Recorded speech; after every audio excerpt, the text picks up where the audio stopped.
Hey there, CEOs. Welcome back to today's Thursday short of the Wedding Pro CEO podcast. I'm your host, Brandee, and as always, I'm on a mission to help you, the wedding industry entrepreneur, to build a profitable business that you love, one that pays you a full-time salary and doesn't require your constant oversight. Today is December 1st, and we are officially in the last month of 2022. And there's a few things that I want to help you do before we ring in the new year. There's actually 5 specific things that I want you to make sure that you do before January 1st comes, because I want to make sure that you're set up for success in 2023. The first thing I want you to do in your wedding business is to finalize your budget. Back in episode 133, I talked with Danielle Hayden from Kickstart Accounting. Kickstart Accounting is a great partner of the Wedding Pro CEO podcast. I use them for all of my businesses. I love Kickstart Accounting. I had Danielle on the podcast and we talked all about what a healthy business looks like from a financial perspective, how much you should be spending in each of the categories on your business, things you need to consider, and how to make a budget. If you have not already made a budget for your business for 2023, I will tell you, to run a successful business that pays you a salary and has a profit and runs without you, you must have a budget. You must have a budget. So I want you to go back and listen to episode 133 of the Wedding Pro CEO podcast and listen to Danielle and I break down every single category of your budget. We also have a freebie in that episode as well that Danielle gives out to track all of your expenses. Go and listen to that episode. And one quick note, make sure that when you're budgeting for next year that you have continuing education courses, conferences included in your budget, maybe like the Wedding Pro CEO Summit that's happening June 5th through 8th, 2023 in Orlando, Florida. You definitely want to be there. It is the can't miss event of the year. So, okay, point number 1, finalize your budget, make your budget for 2023. Number 2 is raise your prices. Normally, I wouldn't just say, okay, go raise your prices. Like everyone has to do it. But y'all, inflation, okay? Like when it becomes $6 for a gallon of milk or $5 for a gallon of gas, like, wow, prices have gone up so much. And the wedding industry, sadly, is not following along. We feel like, oh no, we can't charge our clients more. But guess what? Everything is more expensive. Your cost of living is more expensive. It's going to cost you more to have a team. All of your supplies for your events are costing you more. And so your prices need to follow along. Okay. So I am suggesting to all of my mastermind students to raise their prices by 20%.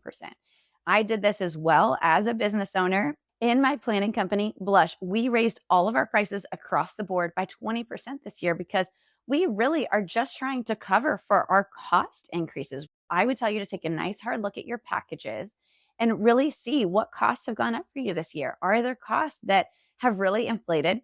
I know that there are because of inflation. And so it's really important for you to look at your package prices to make sure that they're profitable and to raise those prices right here before 2023, because what you don't want to do is sell half your year or more at your old pricing and then raise your prices later. No, go ahead and raise them now so that you're selling the bulk of 2023, or at least the fall of it, at your new pricing. Now, back on episode 153, I talk all about pricing and how to know if your packages are profitable. So if you're looking for an episode to dig a little bit deeper into this, if this is an area where you know you need to go back and do a little checkup from the neck up before we ring in the new year, go back and listen to episode 153 of the Wedding Pro CEO podcast, and I'll walk you through exactly how to know if your packages are profitable and how much. Okay, number 3, we're halfway through. Okay, so number 3 is going to be to set boundaries and take back your time. Now, I know you guys are like, okay, Brandee, that sounds so great and all, but it's really difficult to do that. And I totally understand. I've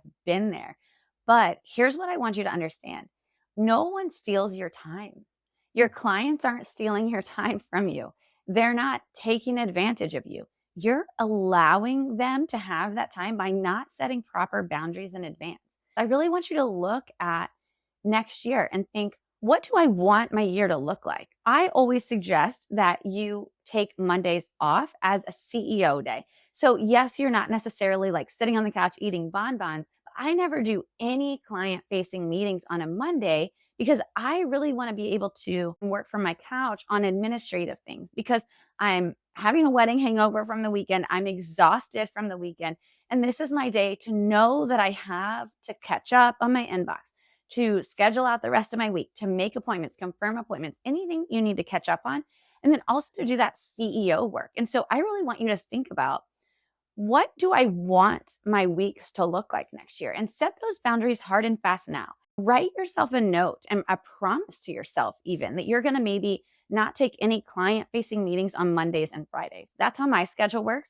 That allows me an office day to catch up from the week, to make sure that I'm able to catch up on my inbox, that my emails are answered, so that over the weekend and on Sunday, I don't feel super stressed that I haven't answered emails for so long.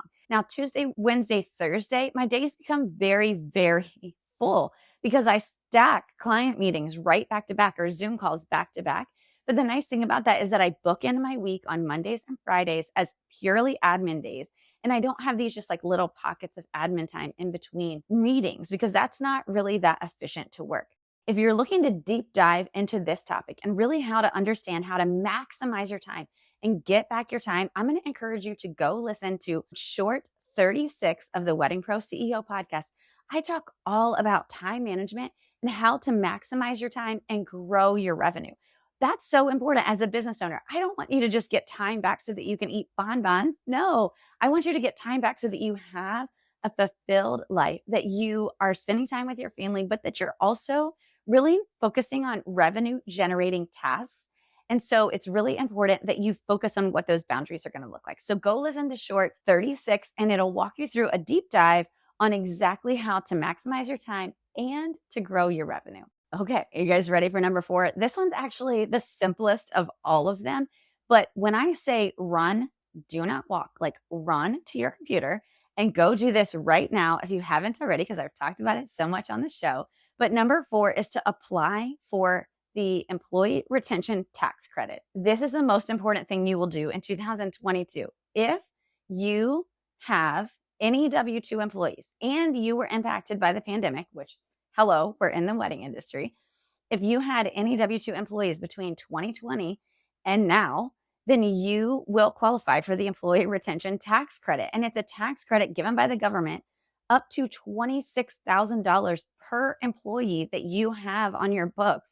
And they're giving it back to business owners as a tax credit for saying, thank you for keeping your employees. Thank you for having employees. Thank you for making it through the pandemic. All you have to do is click the link in the show notes below. We're going to put it in the show notes right here for you to click.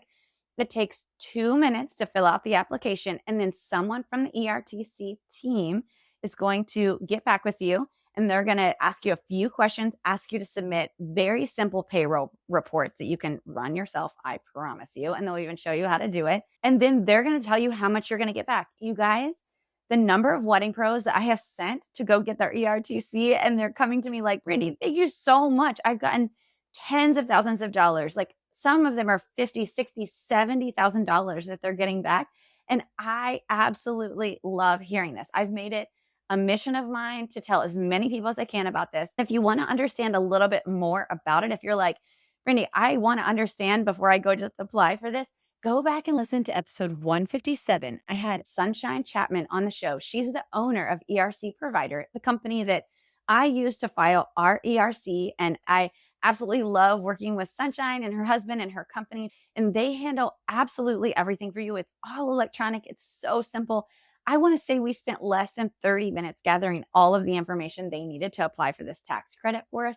And it was so, so simple. I promise you guys, this is not too good to be true. It is free money next year for business owners. So please go get it. Who couldn't use an extra $10,000 or more to run their business next year? Okay, the last one, number 5, super, super simple, but this might be the most important one. And this is because we're in engagement season. It is selling time, you guys. We are selling contracts as fast as we can write them, hopefully. And that is a great thing. But have you looked to see what your customer journey is like from when they first interact with you until they pay you money? What is that journey like? Is it difficult on your website? Is it hard to go from your Instagram to your website? Is it hard to book a consult with you? Is it hard to communicate with you? Do you have easy follow-ups? all of these things. I really want you to audit. I want you to either yourself or ask a friend who doesn't even know the wedding industry. Just say, could you try to figure out how to book a consult with me? Just ask them to do that and see if they can go on your Instagram and figure out how to get to a consult, or go on your website and figure out how to book a consult. Can you do this for me? It will only take a few minutes. Let me know if you hit any stumbling blocks or if anything was confusing. Because what we want to do is we don't want to lose leads into a leaky hole in our funnel. We want to make sure that we're able to get those leads smoothly right from the top of our funnel all the way down to booking with us. Now, I feel like one of my most listened to podcasts, certainly the one that has caused the most interesting conversation, is Short 42, which I just did recently, all about auditing your sales funnel. So if this is a place where you still need to do this before 2023, go back and listen to Short 42 and listen to exactly how I tell you to audit your sales funnel from beginning to booking with you. I want you to have the very best engagement season that you could possibly have. Okay, you guys, that is all 5 of the things I think you need to do before we ring in the new year. Don't get overwhelmed by this episode. If you hear it and you're like, I need to do all 5 of those, listen, I gave you an episode on my podcast for each one of them to go really deep dive. Don't feel like I'm just saying like, go do this, but not giving you any instruction. No, I'm giving you all the resources to go do all 5 of these things. And maybe just pick 2 of them that you're like, yeah, these are the 2 that I really need to focus on before 2023 comes. Go back and listen to those episodes and really do those things that I talked about in the podcast, because I'm telling you, if you can pre-plan and set yourself up for a great 2023, it will make things so much easier when you go to start booking and you go to start getting back into busy season. It's going to be so, so helpful to you. Thank you so much for being here every single week. I cannot even tell you how much I appreciate you being here and letting me come into your AirPods or into your car stereo every single week. Is car stereo even like a real thing anymore? Do I sound like I'm 100 years old when I say car stereo? I don't know if that's what they're still called, but anywho, I would love it so much if you would take just a second to review this podcast wherever you're listening to it, on Spotify, Apple Podcasts, wherever you're listening to this episode.